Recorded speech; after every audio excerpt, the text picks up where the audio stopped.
Hey folks, Agnes here. I'm 37 years old, ready to spill the tea on my crazy life. So imagine this. A girl growing up surrounded by trapeze artists, fire eaters, and clowns. That was me, Agnes, the unintentional circus sensation. My adopted circus family didn't have much choice but to throw me into the limelight when they discovered I could bend in ways that would make a pretzel jealous. Flexibility had its perks, I guess. Life in the circus ain't no walk in the park, let me tell you. We were a bunch of misfits surviving in a dying industry. Gigs were as unpredictable as the weather. And when the crowds didn't show up, desperation set in. That's when we turned to the gray areas of legality to make sure we had enough cash to keep going. Now, I never knew my birth parents. I was just a toddler when the circus adopted me. I suppose they saw my potential and thought, hey, we can make some money off this kid. Not the most glamorous start to life, but hey, at least I got some cool circus skills out of it. But being the circus oddity came at a cost. No school dances, no high school crushes, just a relentless grind of circus life. At 16, I couldn't take it anymore. I wanted out. I wanted a taste of normalcy. So I hatched a plan to escape. But oh boy, my circus family wasn't having it. They caught wind of my little plot, and from that day forward, it was like living in a circus-fed prison. Tighter schedules, harsher rules. They wanted to squeeze every last drop of profit out of me. And let me tell you, the means they used to keep the money flowing weren't exactly honorable. As I mentioned before, robberies, sketchy deals, selling unprescribed Adderall to desperate souls. Yeah, we did it all. I started feeling more like a cash cow than a human being. Enough was enough. The resentment grew, and I dreamt of a life beyond the big top. I wanted to break free from the chains of the circus, taste freedom, and pursue dreams that didn't involve juggling or walking a tightrope. But it seemed impossible, and I was growing more and more desperate as the years went by. So 4 years flew by, and my circus found that my family had taken a really dark turn. We went from being quirky performers to full-on hardcore criminals, drugs, shady deals, and a whole lot of messed-up chaos. It was a living nightmare I couldn't wake up from. I'd seen things that would give you chills, and I was done living that cruel, tough life. My circus family wasn't a family anymore. They were just a bunch of messed-up drug lords.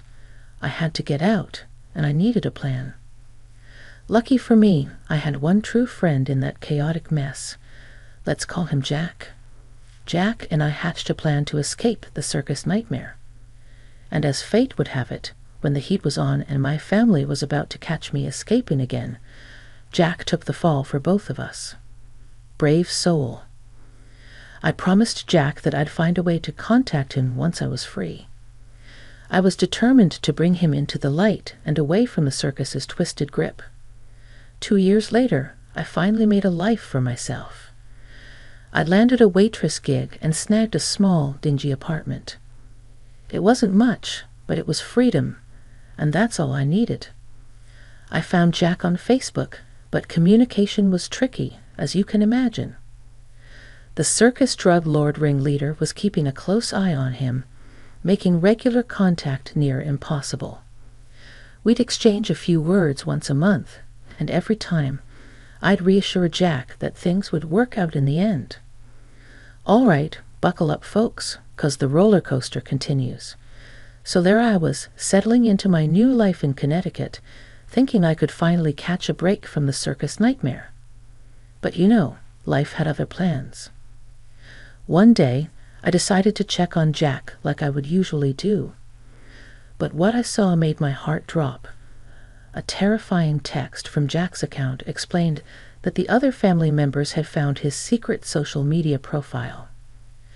Panic mode initiated.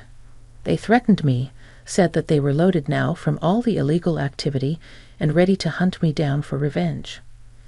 I pleaded and swore I wouldn't spill their secrets to the authorities, but they weren't buying it. Loose ends needed tying up, and I was on their list now. Imagine living with the constant fear that you're being watched. I changed my social media and my identity, but somehow those circus creeps always found a way to reach me. Every year or so, an ominous message with a clown emoji would pop up. I found you. It was like a never-ending horror show, and I didn't know what to do. You might be wondering why I didn't run to the police. Fear. Pure, unadulterated fear. I'd been involved in their illegal activities, and although I was forced and coerced into it, I was terrified of getting into trouble myself. So I kept moving, changing places, hoping to outrun the ghosts of my past. For a while, Connecticut seemed like a safe haven. Thank God. I got odd jobs and gardener gigs, just trying to make ends meet. That's when I met Clinton, a nice guy who hired me for various odd jobs around his place. Clinton and I hit it off. He would always laugh at my jokes and found it cool that I had a background in the circus. Eventually, we started dating. Things felt normal, happy even for a while.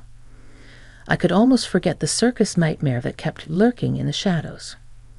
Clinton and I were on fire. Every day he'd tell me he loved me, and I was falling head over heels for the guy. Love was in the air, and it wasn't long before we decided to throw a shotgun wedding. Yep, we were so crazy about each other that we just couldn't wait. We didn't have a big fancy ceremony or anything, just a couple of lovebirds saying their vows in a little chapel. It was simple, sweet, and felt like a dream compared to the circus drug-fueled nightmare I'd been through.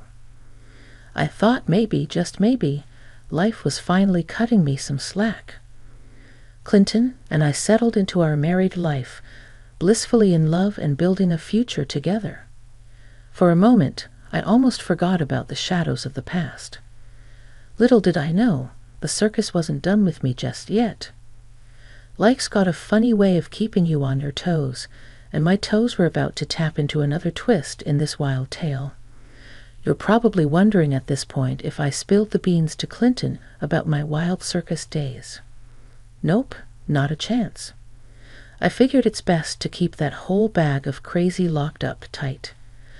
When we'd shoot the breeze about our families, I just toss out the orphan bomb, mention I didn't really have a clue if there were any other relatives lurking around.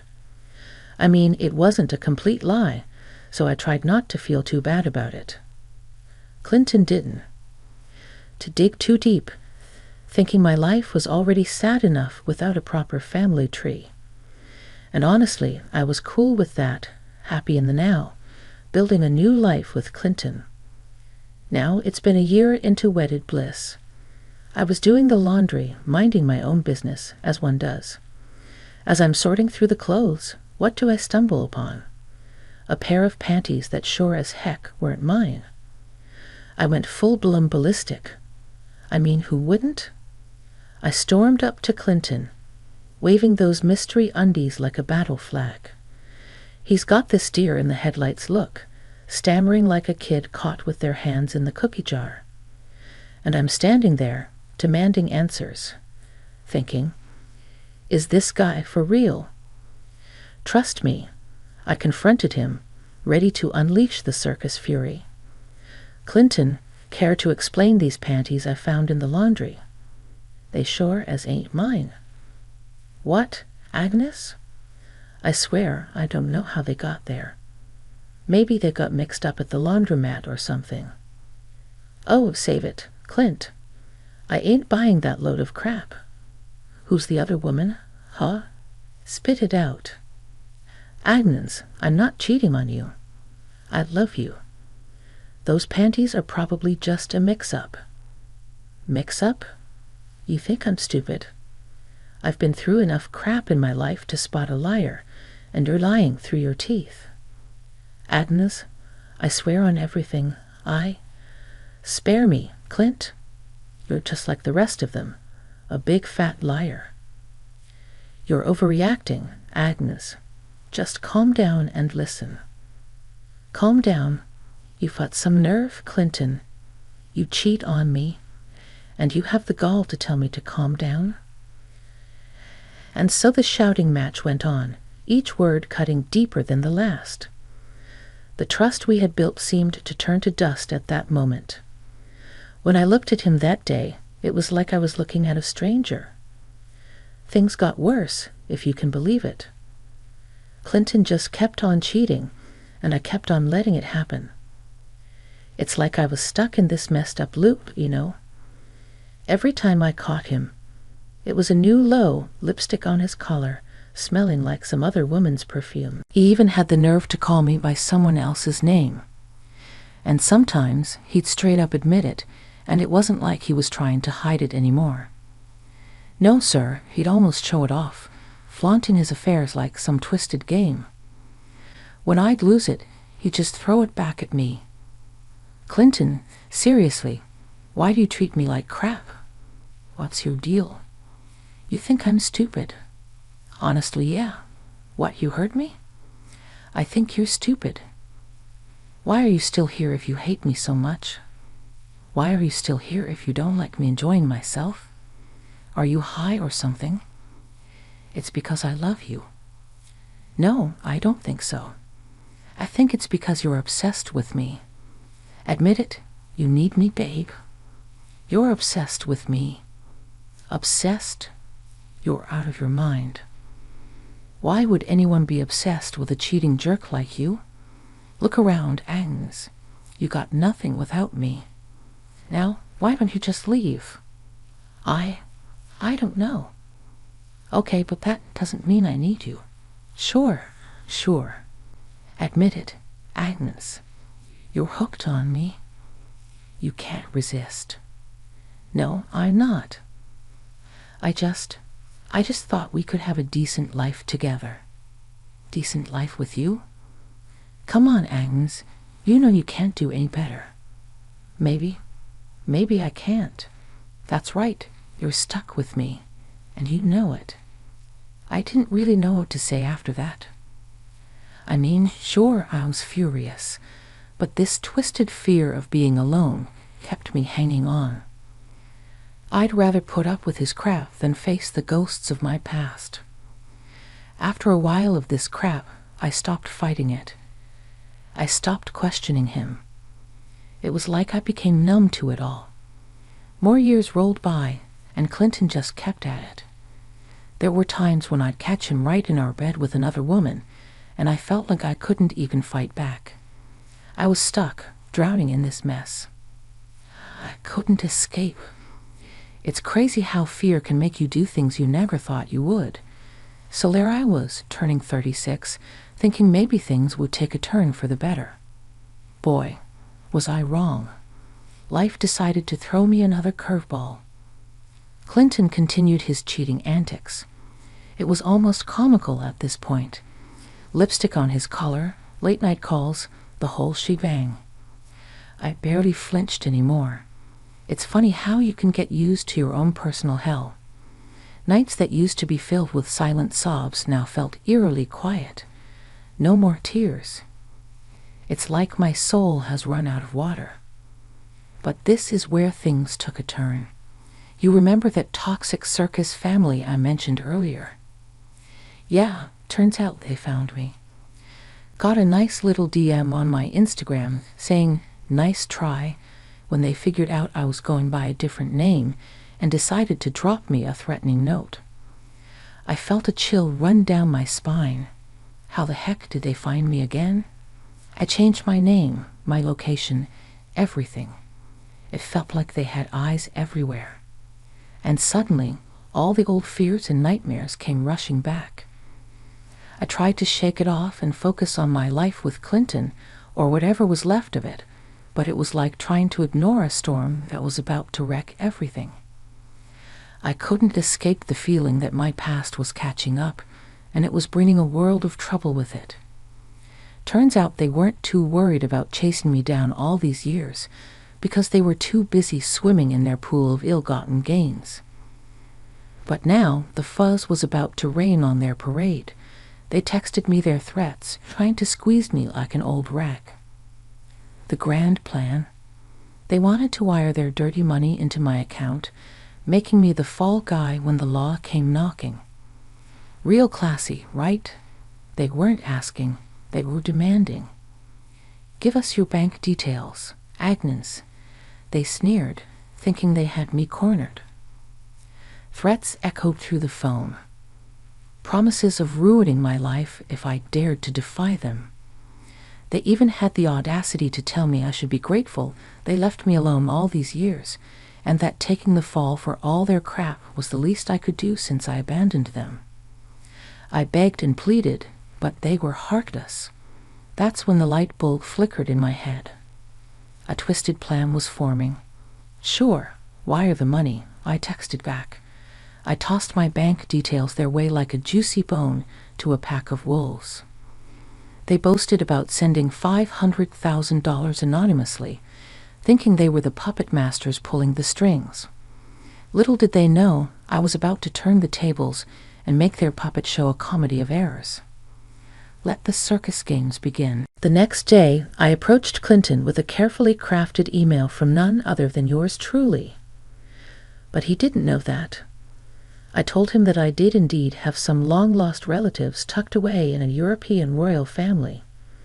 I said that the patriarch of this imaginary clan had kicked the bucket, and now yours truly was set to inherit a tidy sum.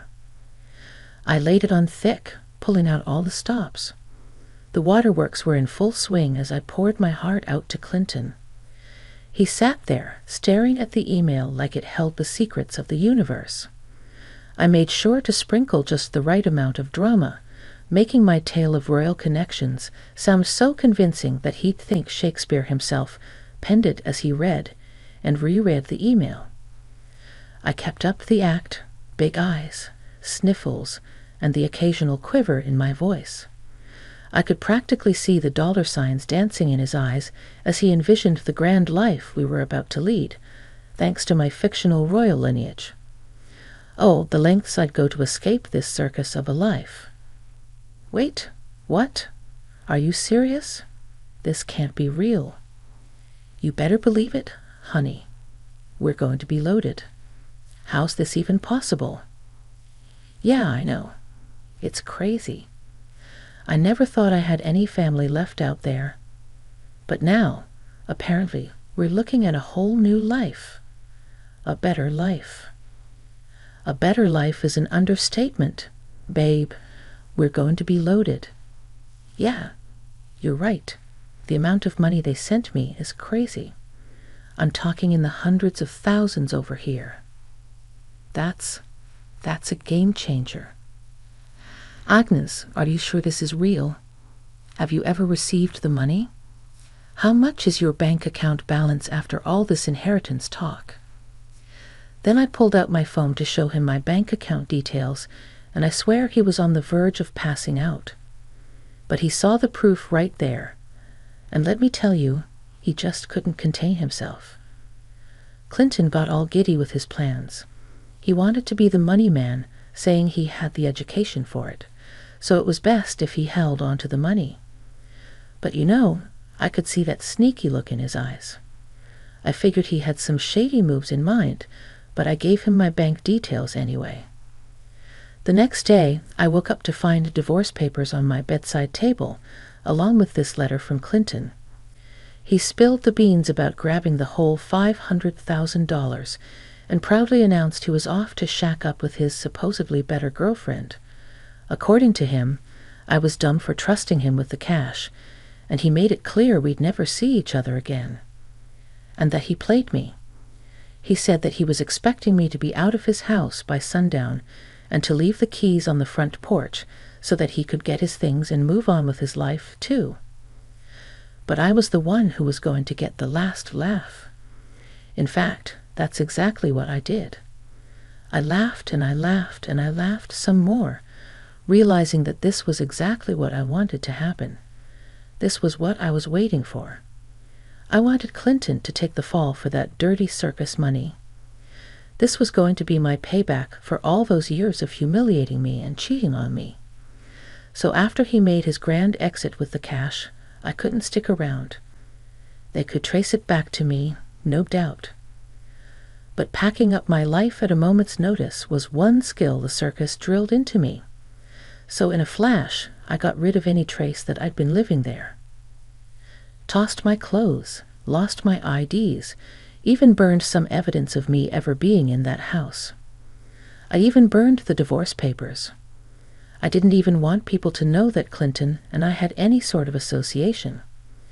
And I know that getting rid of all that evidence would make him go crazy trying to link things back to me once he would get caught. That was it. No looking back. I hit the road, running away from the life I'd been leading for the past decade.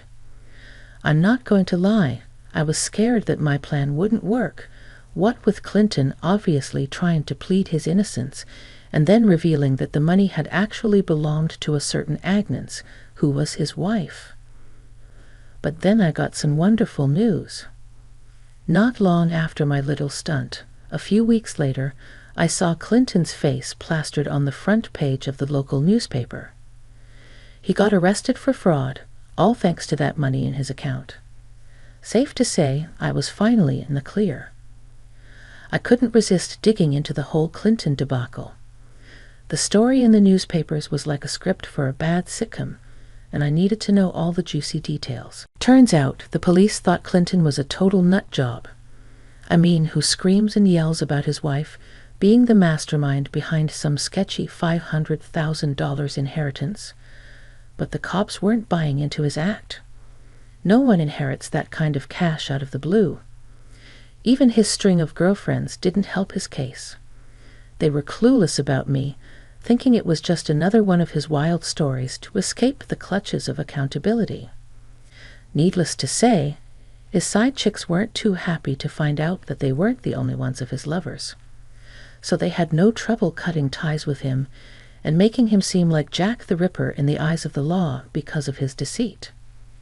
When the police raided his place, they found no trace of any Agnes living there. Every move Clinton made to prove his innocence just made him look even more guilty. The newspapers were having a field day with headlines like "Madmen's Imaginary Heirs" and "Delusional Husband on the Loose." They even mentioned that he was going for psych evaluations, tagged as clearly delusional and a potential threat to society. Now that brought a smile to my face. I couldn't help but laugh at the sheer absurdity of it all. Maybe justice was finally catching up with him. There were quotes from Clinton in the newspapers saying things like, "Agnes, I don't know what you've done, but I'm going to find you, and I'm going to get you." It sounded more like a bad movie line than an actual threat. Honestly, it was nowhere near as threatening or scary as the texts I used to get from my crazy circus family. Needless to say, I was used to being threatened by people with actual power, mind you, so I wasn't scared about what stupid old Clinton would try to do to me. Besides, he was the one stuck in the jail cell, so I think I'll be fine. I decided it was time to pull off another disappearing act. Change my identity, move somewhere where no one knows me, and try to live out the rest of my days without being watched or hounded by the ghosts of my past. Again, I was glad I got the last laugh.